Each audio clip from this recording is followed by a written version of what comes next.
All will say, give your affection. Ready to go.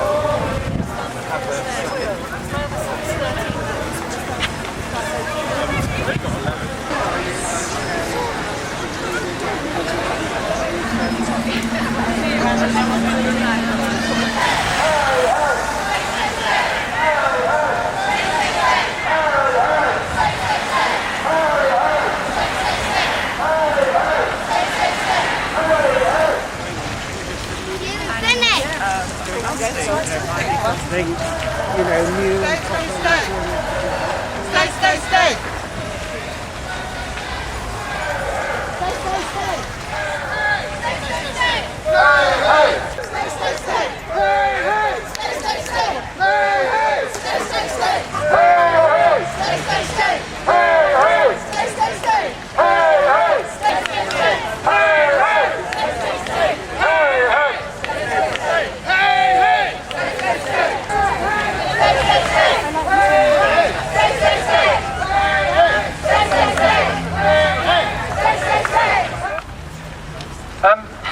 Obviously it's been a few weeks now and we're all probably still feeling a bit depressed, worried, disappointed. Well, these feelings are understandable, but I think what we have to do now is start rallying and thinking about making a positive case for what we want, which is to stay in the EU. I think, as we've seen in the news yesterday, everything, well, not everything, but almost everything they predicted about leaving the EU is coming true. We've seen the weakest economic performance since the financial crash yesterday. We see companies pulling out of the UK. We see, I work in technology, and just this week they announced that ARM, which is one of our most prestigious companies in technology, has been bought by the Japanese. Thanks a lot to the drop in sterling due to us leaving the EU, or voting to do so. I think there is a massive failure in some ways from some of the campaigning done over and this is nobody's fault, but it's just we banged on too much about the economy, and what we need to do is make a stronger case for what the EU gives us and gives our children. I think it's very important to point out to people, especially people with families, that leaving the EU is restricting the life chances of their children. I want my children to be able to choose to go to university in Europe for free, rather than paying £9,225.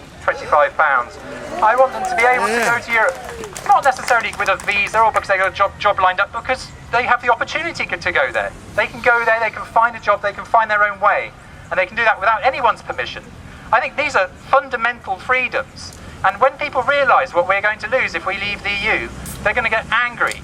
We've got to capture that anger, we've got to remind people what they're going to lose, and we've got to use that in our campaigning, a positive campaign for what the EU gives us. And let's not be too harsh on the people who voted to leave, because actually a lot of them voted to leave based on misinformation and outright lies. We need to work with these people, we need to listen to their concerns, and we need to reassure them that actually it's not the EU that's causing these problems. In fact, in many ways, it's the EU that helps them. The EU is helping their workers' rights, helping the rights of all of us to live in an unpolluted world. I'm fearful of what will happen to our environment as a green, but also to the world when we come out of the EU, if we do, and I hope we don't. But we need to make sure that we're campaigning before anything happens to protect our environment, protect our working rights, and to protect everything that the EU has given us.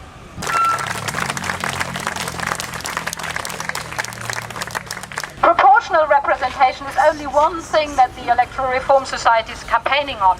What we are really campaigning for is a better democracy.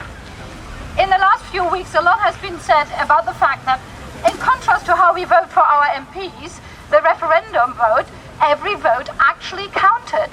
And quite a lot of people afterwards have said, had they known that every vote counted, they would have voted differently. That demonstrates to which a degree our democracy is distorted and confusing to people because our rather ridiculous voting system. The Leave campaign was actually very successful with their shout for take back control, because it resonated with people. We all feel a little bit that there is a democratic deficit.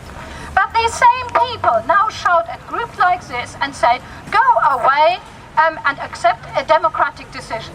Hey, democracy democracy is not just about a majority view, it's about letting many views to be heard and listen to them and work together. So Bar Stays, to me, is a proper expression of democracy.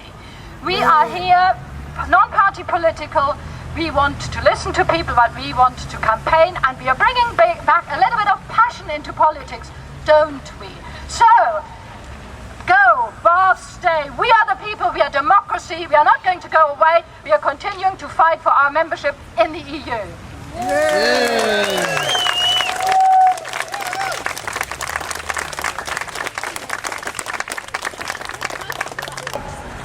Well, it's really great to see so many of you here today.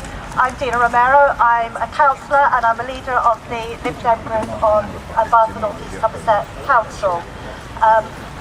The EU referendum result was absolutely appalling. I think we can agree with that. And it's so disappointing that the country's leaders still haven't actually managed to do the right thing, despite even forming a whole new government. The pound is worth less than it was a month ago. New investment is at a record low. Those living in this country and those living in Europe are now really worried. In some cases, they're actually really frightened about their futures too. The fate of this country is on a knife edge, and it's great that so many people of different parties and of no party, the young and the less young, and of different parts of our society have come together, pledging to put our differences to one side, to present a united front, to fight for what we believe is the right cause. I believe that the EU, on the whole, has worked well. We have an EU Human Rights Act, better working conditions, better opportunities for living, working and studying in the EU, as well as shared responsibilities for the environment and for clean water. We also have investment in science and into areas of regeneration and also into protective schemes for the countryside. And we must continue to fight for the United Kingdom, whose place is within the EU and not outside it. Thank you. My name is Robin Moss. I'm the Baines Councillor, leader of the Labour Group on Baines. One thing that we're talking about, I suppose, apart from Europe, is actually the devolution deal for the West of England. And bear with me, because I think it's important and it's relevant to the discussion and the argument that we're having. But the devolution deal is about investment in the West of England, the old Avon area, and it's something that the Treasury are really keen on. And the Treasury are keen on it because around this area we actually pay more in taxes through to them than they pay to us. And one of the reasons for that is that we have high-tech industries located in this area that rely on inward investment from Europe and from elsewhere. They provide high-value, high-wage jobs, and the reason they're located here is because we have a cluster of universities that provide research and development, and that research and development relies on European networks and European funding. So it's no particular surprise that this area voted to remain, and particular Baines and Bristol voted very clearly to remain in the EU. So when the government is talking about they'll get a Brexit deal for the whole of the country, we're going to be part of that discussion. We're going to be saying we have a mandate to stay within the EU, and actually we provide money through to your exchequer because of the EU. So we're not going to turn around and say, oh well, everyone voted, because round here we didn't.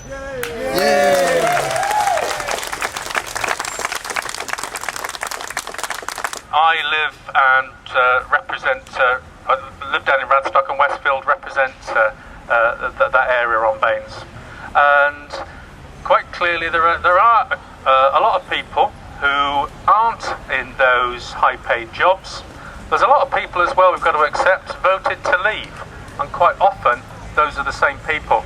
And it's maybe part of the failure of our campaign is that there's a chunk of people who felt they had nothing to lose, and we didn't actually convince them that they actually do have something to lose, and that there is benefits within the EU. But so our conversation isn't only with central government about about deals of Brexit, but also with our fellow citizens. And those are going to be interesting conversations. There's already conversations taking place. Last night, being a Friday night, I was down in Radstock Working Men's Club, networking, as you do, with a couple of pints in front of the cricket highlights. And I was talking to a guy I know, who I know was very much in favour of leave. And we're chatting, and he said, I might have made a mistake a month ago.